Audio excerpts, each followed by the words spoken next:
سلامونه ملګرو، ذاکر رحمان یم. ملګرو دا ویډیو چې کوم ده خلیل لپاره ده. نن د یو څو ورځې مخکې ما یو ویډیو کړی و خلیل باندې، چې هغه ویډیو چې کوم دی ډېر ملګري رانه پې بېسوره شوي مو، ډېر خفه شوي مو، او ډېرو ملګرو وویل چې مطلب تا لکه دا ویډیو ولې کوله، او دا خلیل خو داسې نه دی لکه هغوی ته یو بل مطلب واغېستو. نو زما مطلب د ویډیو دغه نه و څنګه چې دې ملګرو ته واغېستو. خلیل بھائی چې کوم دی زموږ ورور بھائی سړی دی. خلیل بھائی ته چې کوم دی ما یو میسج ورکوه، ما ورته یو نصیحت کوو، یو ورورولۍ په خاطر مې ورته چې کوم دی یو پیغام ورکوه. زما دا سوچ نه و، پوه شوې. نو خلیل بھائی ته چې کوم دی زما دا یو جزانه درخواست دی. خلیل بھائی زما چې کوم دی ویډیو مقصد دا نه و څنګه چې دا ملګرو ته واغېست. ملګري ډېر خفه شوي مو، ډېرو ملګرو چې کوم دی چا به سوی چا به سوی په ویډیو کمنټس هم ډېر شوي، رابطې هم ډېرې کېدلې.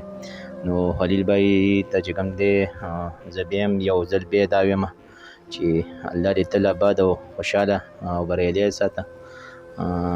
زما د ویډیو مقصد دا نه و څنګه چې ملګرو واغېسته. ټولو ملګرو نه زه چې کوم دی بښنه غواړم که څوک زما په اواز او زما په ویډیو خفه شوي، هغوی ټولو نه زه بښنه غواړم.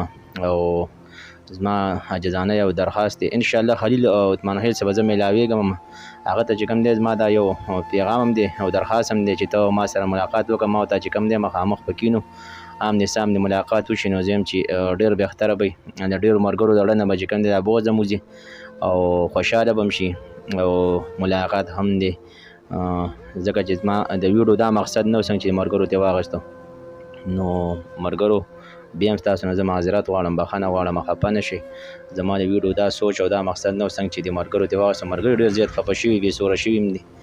نو هېڅکله هم چې کوم دی داسې خبره نشته دی او ما ورته دا خبر راولي. خلیل بھائی زموږ ورور بھائی سړی دی، زبردست انسان دی او د غریبو لپاره ډېر زیات منډه تړ او محنت کوي. خوشحاله او اباد اوسئ.